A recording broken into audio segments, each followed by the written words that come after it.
All right, this is Ingenuity, the quadratic formula, the assignment part. So you guys have seen quadratic formula in Algebra 1. So what is quadratic formula for? So first of all, if I'm giving you guys a standard form of quadratic equation, and then if you set y equals to 0 and solve for x, you're basically solving for the x-intercepts. Okay, so sometimes we cannot just factor the quadratic equations into the factor form. And what you're going to do here is that you can use quadratic formula. Okay, you have seen this before, and then you can get the x value right away. Okay, remember this. You are solving for the x-intercepts. All right, so first of all, let's look at slide number 1. So if I give you guys this equation, you know that it's set equal to 0, right? But what's missing here is the c value, so it's going to be plus 0. So that tells you that a is equal to 0.25, and b is right here, is going to equal to negative 8, and then c is going to equal to 0. So when you plug it into the quadratic formula, it's going to be x equals to negative b, so that's negative 8, positive negative, and that's going to be a negative 8 squared, because it's b squared, right? Minus 4a, in this case is 0.25, and c is 0, okay? Over 2a, so it's going to be 2 times 0.25. Okay, so the one you want to check, it's actually going to be letter C, or the third one. All right, so here I want to talk about something called discriminant. So discriminant is this one I'm circling right here. Okay, so the discriminant is helping you to determine how many real number solutions you're going to get. So there's going to be 3 different scenarios. So if your discriminant is equal to positive, and then you're going to get 2 x-intercepts. You're actually going to get 2 real number solutions. That's why you have 2 x-intercepts. If it's equal to 0 right here, then you're going to get 1 real number solution, which means that you're going to get 1 x-intercept. If you get negative values, you are actually going to be getting some imaginary numbers, which means that you have no real number solution, so you have no x-intercept. Okay, let's talk about this one right here. So what you need to do here is see which one about the discriminant is true. Okay, so what you're gonna do here is go ahead and remove all the terms and set one side equals to 0. So what I'm gonna do is subtract 4x squared on both sides, and then I'm going to subtract 7x on both sides. Okay, what that does is I'm going to get 2x squared minus 7x minus 8, okay, which equals to 0. Okay, so here I'm going to erase this, and then I'm going to just go ahead and figure out what my a value is, which is 2, b value equals to negative 7, and c equals to negative 8. Okay, you're going to put that into discriminant because that's all we're talking about here, right? So discriminant is, so negative 7 squared minus 4ac, right? So 4 times 2 times negative 8, which is going to equal to 49 plus 64 is equal to 113. So it's greater than 0. So therefore, you're going to have 2 real roots, or 2 roots means solutions. Okay, so let's look at the next question. It has nothing to do with the discriminant. So let's just go ahead and solve this one. So what you're going to do here is subtract. You can subtract 3x on both sides, or you can subtract the 0.5x squared on both sides. What I'm going to do is I'm going to just go ahead and subtract 3x on both sides. So you have 0 equals to 0.5x squared minus 3x. Now I'm going to take out the common factor. So I'm making my leading coefficient a 1. So factor out to 0.5 and then common factor x. So factor that out. So you're going to get x minus 6 inside of parentheses. So I'm going to put the parentheses in the first term. Okay, so now you know that I can set both factors equal to 0 and then solve for x. So x is going to equal to 0 and x is going to equal to 6. Okay, so pick the last one. All right, for this one, you just have to go ahead and figure out the a, which is 5, and then b equals to -2, and then c is going to equal to 6. Okay, so in this case, all you got to do is just go ahead and put it into the quadratic formula. Okay, let me use a different color right here. So it's going to be negative b, so -2 plus minus, and we have b squared, so it's -2 squared minus 4ac, so 4 times a, which is 5, c is 6. Okay, everything over 2a, which is 5. Okay, so you're going to do your calculation. You're going to figure out that, and this is going to be 2 plus minus square root of -116 over 10. Okay, you can rewrite this as 2 plus minus 2i, sorry, there's a dot over there, so 2i square root of 29 over 10. Okay, you can go ahead and simplify the 2 and 2 and 10 because they all have factors of 2, so this becomes 1, 1, and this is 5. Okay, so the one you want to check is the last one. Okay, check the last one. All right, so let's look at a word problem here. So all you need to do is focus on this equation right here. So h is equal to -16t squared plus 255. Okay, we're going to solve for t. So understand that we're going to reach the floor, which means that the h, the height, is going to equal to 0. Okay, and we're going to solve for t. And we're going to use the quadratic formula to solve for this because you cannot just factor this perfectly, right? So what I'm going to do here is just go ahead and put in the quadratic formula. One thing I'm going to tell you guys that is this is not the only way to do. So I'm just going to use quadratic formula anyway. So we know that a is going to equal to -16. B is going to equal to 0. And c is going to equal to 255.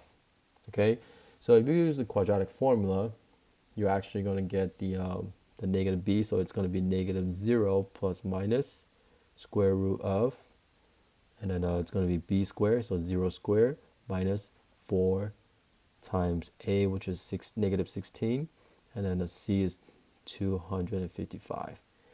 So over 2a is going to be 2 times -16. And then just go ahead and just do your calculation. You're going to get this as positive negative square root of 16320 over -32. Okay, so you're actually going to get the answer as positive and -3.99. So the time we cannot have the negative, right? So we're just going to go ahead and just keep the positive. So this is approximately 4 seconds. Okay, so earlier I told you guys that this is not the only way to do, because not every time when you guys see a quadratic equation and then you just put it into a quadratic formula, you don't have to do that. So I'm going to show you guys a different way. Okay, so we know that 0 is equal to, I'm just going to focus on this one right here. So we know that 0 is equal to -16t squared plus 255. Okay, so what I can do is I'm going to add 16t squared on both sides. Okay, so we have 16t squared is equal to 255. Okay, you can just go ahead and divide it by 16 on both sides. So if you divide by 16 on both sides, you're going to find out that t squared is going to equal to 15.937. Okay, actually 9375. And then you just go ahead and square root both sides. So you're going to find out that t is going to equal to 3.99. So it's close to 4. Okay, we're only keeping the positive because there's no such a thing as negative time. Okay, so you're going to select 4 for that question.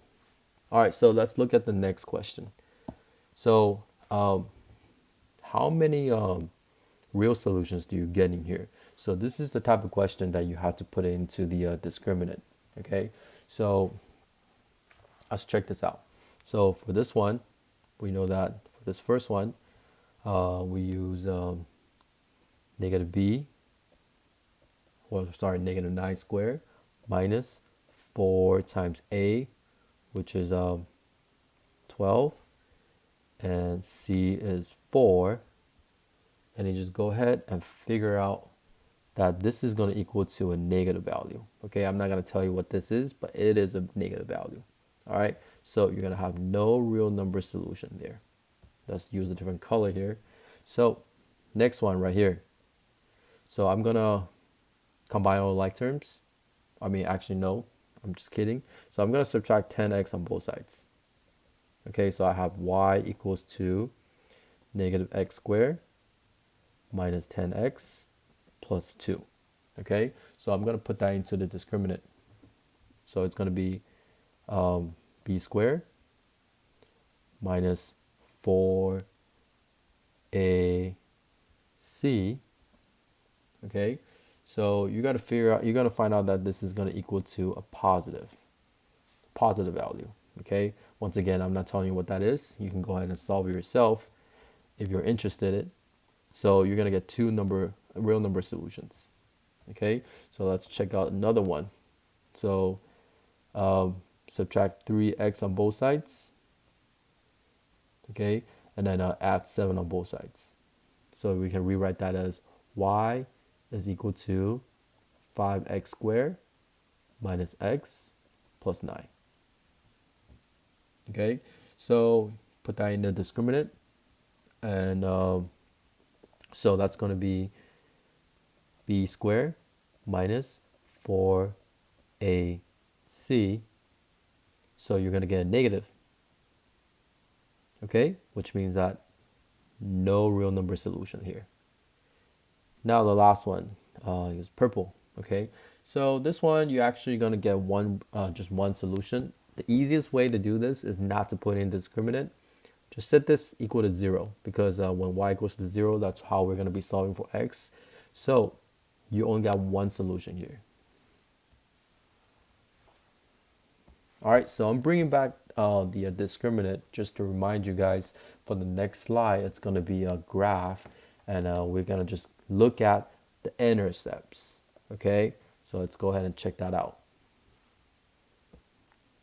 All right, so let's look at this first one right here. This is the parabola for function a. So it has no real number solution, so no x-intercept. So which means that it has the negative discriminant. Okay, so you want to put the graph a, the letter a in the middle. Now let's check the other ones out. Check out the b. So b has one x-intercept, which means that it only has one real number root. Okay, so you want to put graph b in the first blank. Okay, the last one, of course, we're just going to go ahead and put c in there because it has two x-intercepts, and if you use these values, plug it into the quadratic formula, you're going to see, or not quadratic formula, you can just put it in the discriminant, and then you're going to find out that the discriminant is going to be a positive. So d as discriminant is positive. Okay, that's why it has two x-intercepts. All right, here comes the last slide. So this last slide, I'm gonna go ahead and tell you, this is basically telling you how do we come up with the quadratic formula. Okay, so let's check out the from step 2 to step 3. Okay, so from step 2 to step 3, you want to divide it by a, because you want to try to get the leading coefficient, which is letter a, okay, as 1. Okay, so you want to divide it by a for the entire equation. So the one you want to choose is going to be letter b. After you divide by a, letter a on everything, you're gonna get x squared plus b over a squared, sorry, b over ax equals to negative c over a. Okay, so you want to put b in here. This is a little messy, so I'm just gonna put b in here. Okay, so step 5, well, if you look at step 4 and then how do we get to step 5, let me erase this as well. So step 4 to step 5, you just have to put this in the perfect square. So perfect square, well, knowing that this is perfect square, you want to put it in the factor form. I'm sorry about that. Okay, so you're going to put this in the factor form. Okay, so the factor form, you're going to look at which one is the factor form, which is letter D. Okay, so that's going to be letter D over there in the second blank. All right, so the next thing you want to do is to square root both sides. Okay, so after you square root both sides from the factor form, you are actually going to get letter A. Okay, and last one, you're going to put letter C, and that's the quadratic formula. That's how we come up with the quadratic formula. All right, so that's it for the assignment part. Good luck.